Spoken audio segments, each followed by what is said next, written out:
Well, Phil Norman is a delighted Workington Reds chairman for obvious reasons.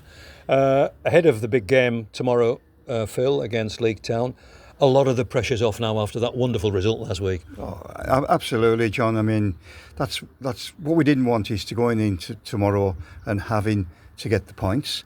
And although as wonderful as it would have been, if we needed the points and we'd got them, how fantastic that would have been. But the pressure to do so really was potentially going to spoil the day. Now Billy and the boys have done the stuff, and we can enjoy the day tomorrow now. It's the most important 45 minutes that we've played for a long, long time. But of course, it's well documented now that it was a repeat of history, and we won there when we had to before with the second half performance. Same performance, wasn't it? Same scoreline. Same scoreline at half time. I was unaware of that until last Saturday, by the way, and that would have made it even worse, I think, when we were watching it. It was a difficult watch, but emotionally, I've never seen anything like it. It actually superseded our playoff win, I think, from an emotional point of view. And I think what you could say about the game last Saturday almost summed up the season, wasn't it? A poor first half, a fantastic comeback in the second half, and to prevail in the end. So. It just was an unbelievable day, really. It'll probably stick in my mind as much as many of the other memories, I think. We'd gone on that 9-match unbeaten run, which was terrific, and then we hit a little bit of an obstacle, 3 games without a win, and then down at half time. So it looked as if it might possibly end in disaster, coming down to the last game. But Billy's done everybody will say he's done an absolutely fantastic job, hasn't he? Absolutely brilliant job. And I mean, I remember we spoke near Christmas, John, didn't we? And we were both trying to be as positive as possible. And would we have believed that we could have got out of that with a game to spare? If we were honest, we probably wouldn't have said so at the time. No. But if we were honest, I don't think we any of us give us much of a chance, really. I think we would have taken, at that stage, 10 points adrift, we'd have taken it going down to the last game, wouldn't we? Definitely, John, definitely would have taken it going down to the last game. And, we had that little wobble, over Easter, I suppose. Very good result against Cleethorpes, actually, against a pretty good side. But I suppose, thinking back, and we can say it now, wasn't the wobble inevitable? It couldn't go on forever, that run. But to get us in that position before, and that's how important that run was. So, maybe we shouldn't have been surprised there was a wobble, but to recover in the way that we did last week was unbelievable, really. Yep. Fantastic. Proved a shrewd appointment in a double shrewd appointment, because Billy's under contract for another 12 months. Absolutely. I mean, that's obviously, we don't often talk about contracts, but we really wanted to cement the partnership with Billy. Obviously, we didn't know how it would work out beforehand, but I think once we met him, we spoke to him several times before we made the decision, and I think we were fairly certain we were getting the right man. Yeah.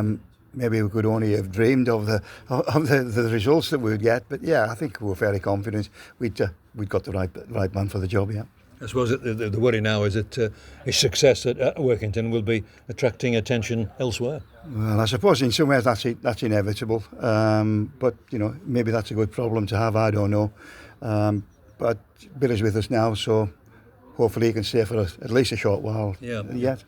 He's the thing about like Billy, apart from his ability at attracting good players, he's prepared to share the success with his staff, with his players, and with yourselves on the board. Yeah, but that's Billy, isn't it? I mean, it's typical of Billy. I mean, the end of the game last week, what did he do? He praised everyone else except himself. And what I said to Billy is, look, Billy, we've all been in this together. But the catalyst, the change, the thing that changed the way the results went was your appointment, really. So when you became manager of the month for February, that's down to you. You take the plaudits because you deserve them. But that's just typical of the man, really. He puts the praise on everyone else except himself. Yeah, that's right.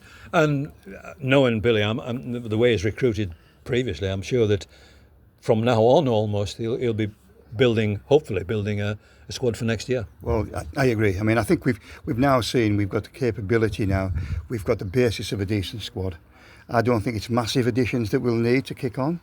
We will all, of course, we'll be looking. Billy will be looking, of course. He will. But I think we've got a good foundation now. We can see we've got a good foundation now. And I think another thing that probably has gone unrecognised in the last few weeks is, from a recruitment point of view, Billy brought a few players in on loan who then proved to be good enough here to go on and do more. And that must help when he's talking to players and trying to bring them along. If he can persuade players they can develop the game here and maybe go further in the game, that's got to be positive as well, hasn't it? And Isaac Whitehall was a very, very good signing from a player whose career looked over. Yeah, I mean, obviously he was unlucky with injuries, wasn't he?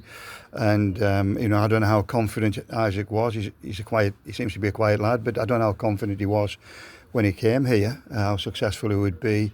But yes, I think he's been a revelation. I mean, the centre of that midfield really is now become our strength, wasn't it? And it wasn't earlier in the season. That's right. And I think that's, as much as anything, that's been a determining factor. I think how we've turned it round. Yeah.